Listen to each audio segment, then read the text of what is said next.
Assim como a prática de atividades físicas, a alimentação balanceada é fundamental nessa fase de vida. Hoje estou aqui com a nutricionista Zainab Hussein para falar sobre alimentação na terceira idade. Tudo bem, professora? Tudo bem. Uma honra tê-la aqui com a gente.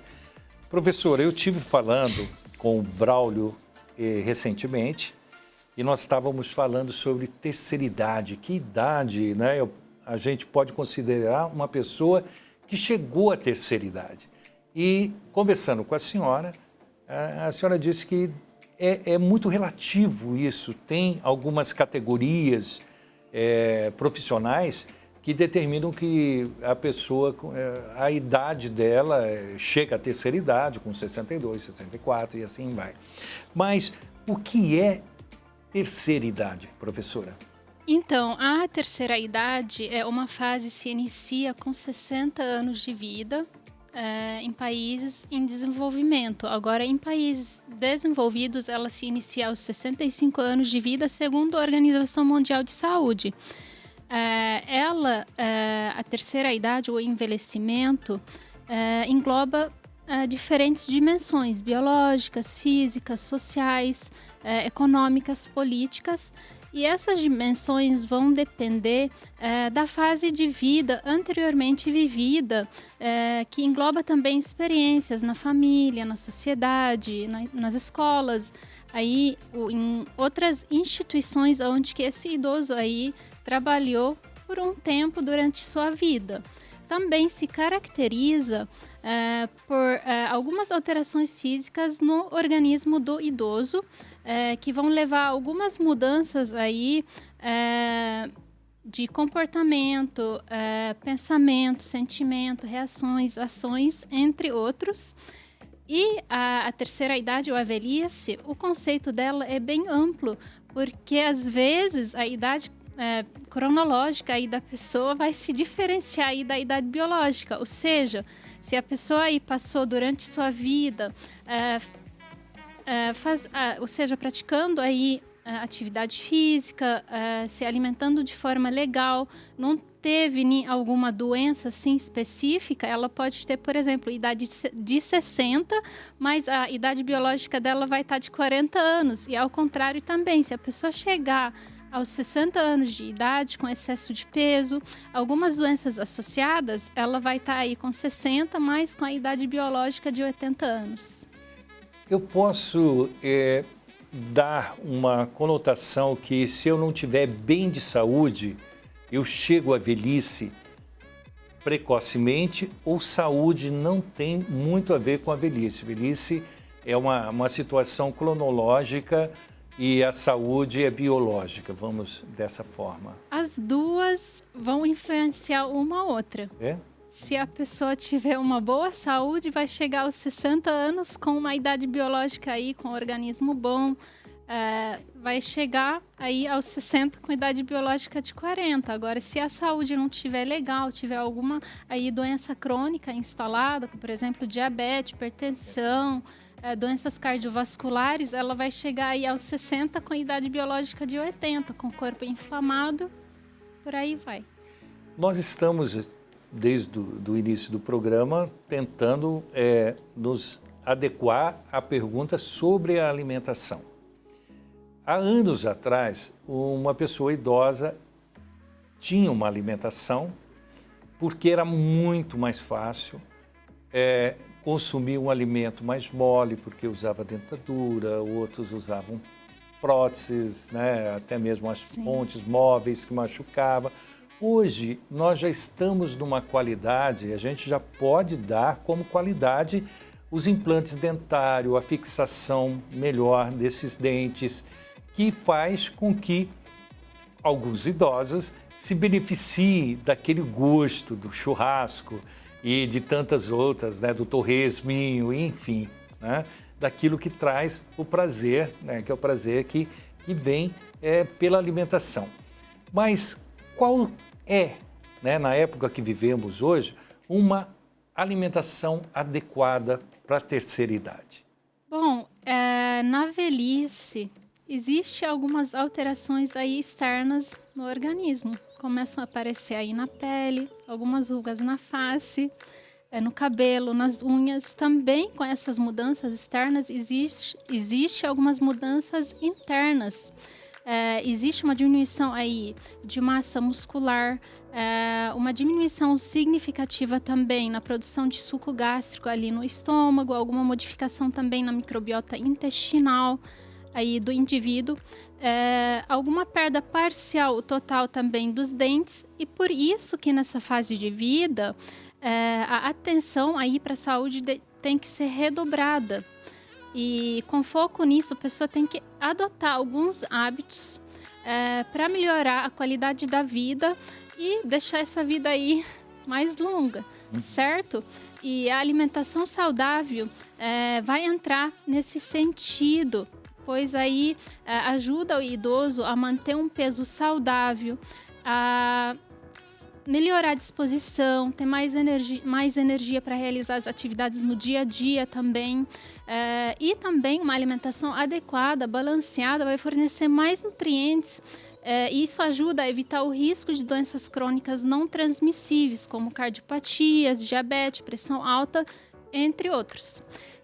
A senhora falando parece muito fácil, mas nem sempre é fácil ter essa alimentação. Eu sei que a senhora ia dar uma continuidade, professora, mas nem sempre é tão fácil você ter às suas mãos, né, essa alimentação que a senhora tão bem está nos explicando aqui. Acontece assim, que nessa fase de vida, vários fatores vão influenciar a alimentação.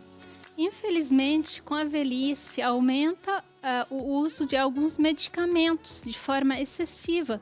Esse uso de medicamento vai diminuir o apetite, vai afetar aí o paladar, vai também diminuir a sensação de sede e também pode influenciar diminuindo a absorção de alguns nutrientes, certo?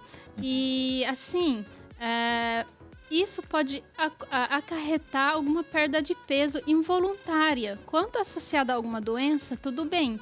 Mas quando essa perda de peso involuntária não está associada a alguma doença, a pessoa tem que buscar um profissional que possa orientar lá a melhorar a sua alimentação. Além disso, essa pessoa ela tem que seguir uma alimentação balanceada, básica, nada de sacrifício na dieta, nada de restrição.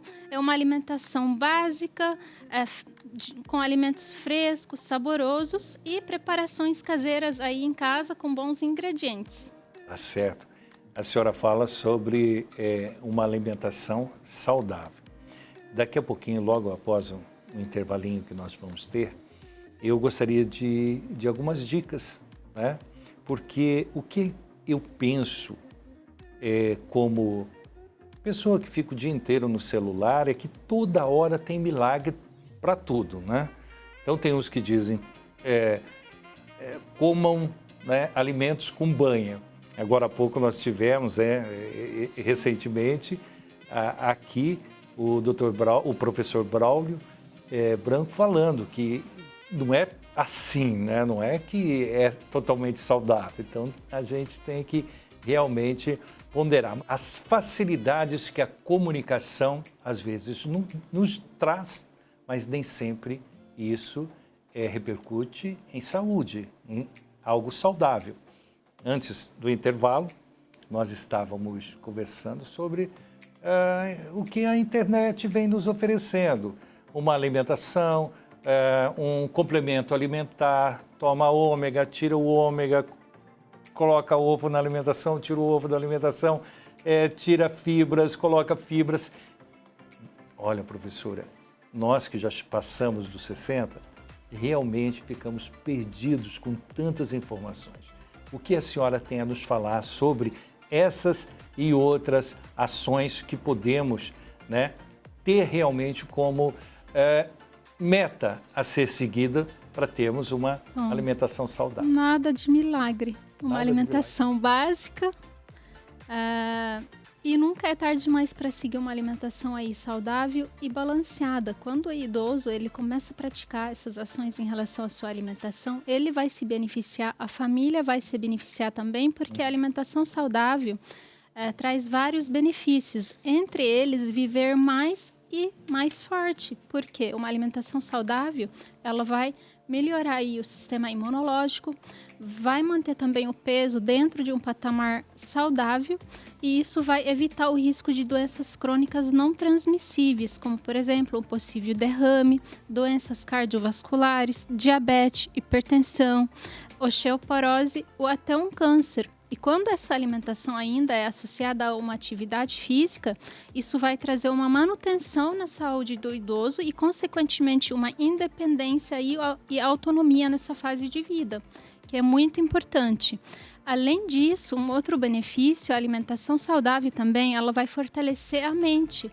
Todos nós sabemos também que a ingestão de alimentos ricos em ômega 3, ômega 6 e ômega 9, como os peixes, as castanhas, o azeite, o abacate, melhora o foco também e evita o risco de Alzheimer.